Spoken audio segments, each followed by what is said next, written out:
गेल्याच आठवड्यामध्ये ही सगळ्यात मोठी बातमी अखेर प्रसार माध्यमांद्वारे बाहेर पसरली होती आणि अखेर आता तीच बातमी आपल्यापर्यंत देखील आली असून महाराष्ट्राच्या राजकारणामध्ये सगळ्यात मोठी खळबळ उडवली आहे। शिंदे सेनेत बंडाचं निशाण, 21 आमदार सोडून जाण्याच्या तयारीत, बडा नेता फुटणार, कोणता नेता आणि कोणते आमदार, नावांचं यादी जाणून घेऊया मित्रांनो। महाराष्ट्राच्या राजकारणातील या घडीची सगळ्यात मोठी दणदणीत आणि खणखणीत बातमी, तर राज्याचं राजकारण वेगळ्याच वळणावरती महाराष्ट्राच्या या अविश्वसनीय बातमीकडे बघूया नवीन चर्चेद्वारे, नवीन कामाद्वारे। मित्रांनो, महाराष्ट्राच्या राजकारणामध्ये पुन्हा एकदा मोठ्या उलथापालथीच्या मोठ्या घडामोडी घडू लागल्या आहेत। एकनाथ शिंदे यांच्या नेतृत्वाखालील शिवसेना शिंदे गटामध्ये अस्वस्थता वाढत चालली असून तब्बल 21 आमदार आता या जोरदार पक्ष सोडण्याच्या तयारीत आहेत। त्यामुळे राजकीय वर्तुळामध्ये वेगळी चर्चा रंगू लागली आहे।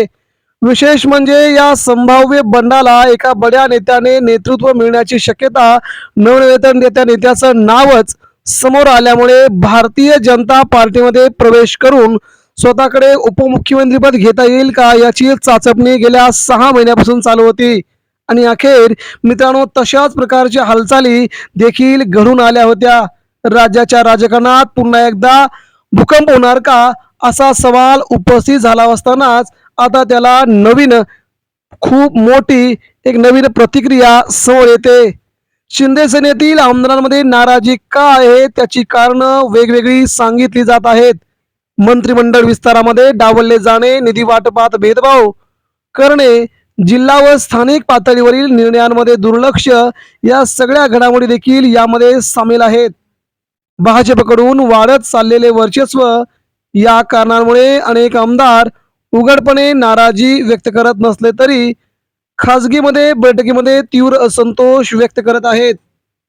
यामुळेच आता मात्र आपण सत्तेत असूनही आपले ऐकले जात नाही अशी भावना अनेक आमदारांमध्ये असल्याचं सूत्रांचं म्हणणं आहे।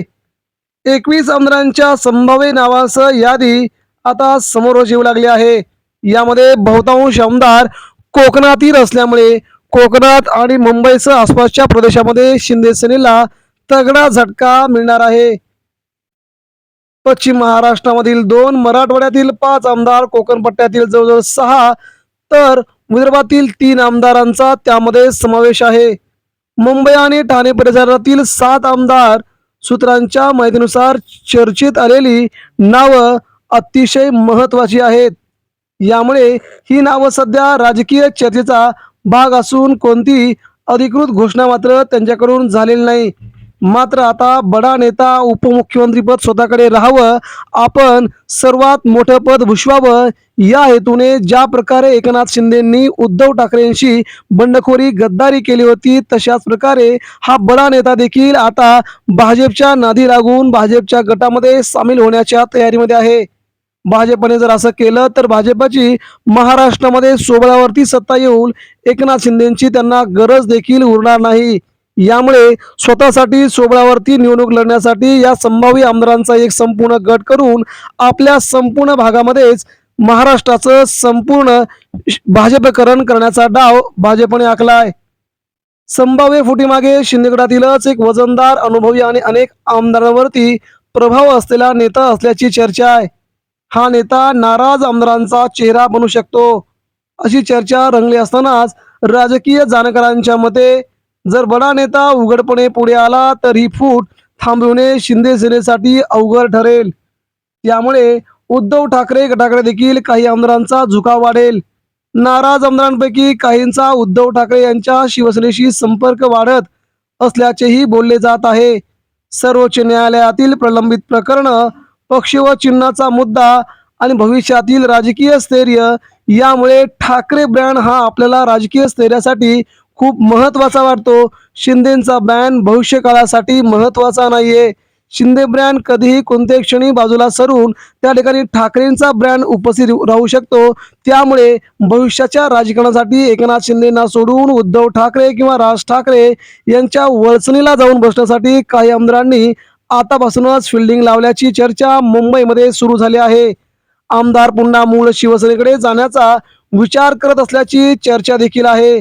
परंतु यामागे भाजपची भूमिका खूप निर्णायक ठरणार आहे. एकीकडे शिंदे सरकार टिकवण्याची जबाबदारी होती, परंतु आता मात्र फडणवीस आपल्याच आमदारांना सोडून दुसरीकडे जात असलेल्या आमदारांना आपल्याकडे घेत आहेत.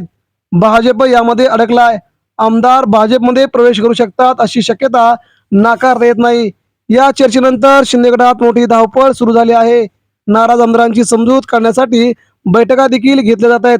मात्र अजून देखील त्या आमदारांच्या नावांची यादी समोर आली नाही.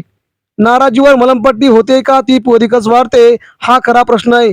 शिवसेना नेते संजय राऊत यांनी सांगितल्याप्रमाणे शिंदे गटातील बडा नेता 21 ते 35 आमदारांना घेऊन भाजपात प्रवेश करण्याच्या तयारीमध्ये आहेत. त्यांनी त्या नेत्याचं नाव देखील सांगत संजय राऊत यांनी म्हटल्याप्रमाणे उदय सामंत शिंदे गटातून भाजपात प्रवेश करण्याच्या तयारीत आहेत. त्यांना भाजपा बडं बक्षीस देखील देऊ शकते. यामुळे आता हे कोणकोणत्या आमदारांना घेऊन जातात यासाठी आता आगामी काळाची वाट पाहावी लागेल की नेमकं संजय राऊतांनी केलेला हा सर्वात मोठा गौप्यस्फोट भाजपसाठी नेमकं काय ठरतोय ते पाहावं लागेल.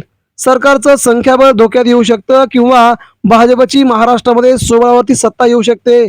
यामुळे 21 ते 38 आमदारांचा बंडांचा पवित्रा शिंदे सेनेसाठी बरा नाही.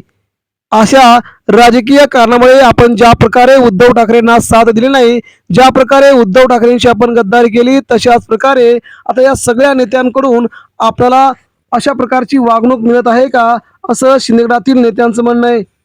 ज्या प्रकारे आपण दुसऱ्यांना त्रास दिला तशाच प्रकारचा त्रास आता आपल्याला व्हायला लागलाय.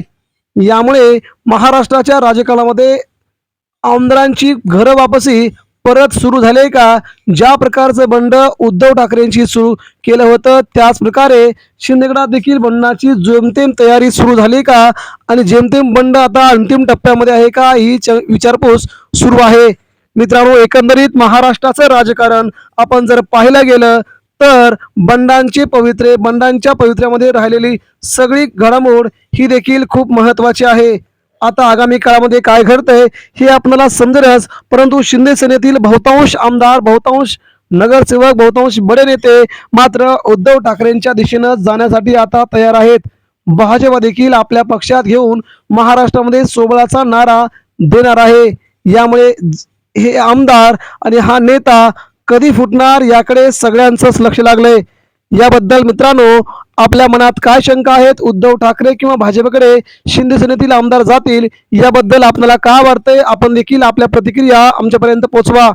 महाराष्ट्राच्या राजकारणात पहिल्यांदाच दुसरा मोठा भूकंप होतोय. प्रतिक्रिया द्या.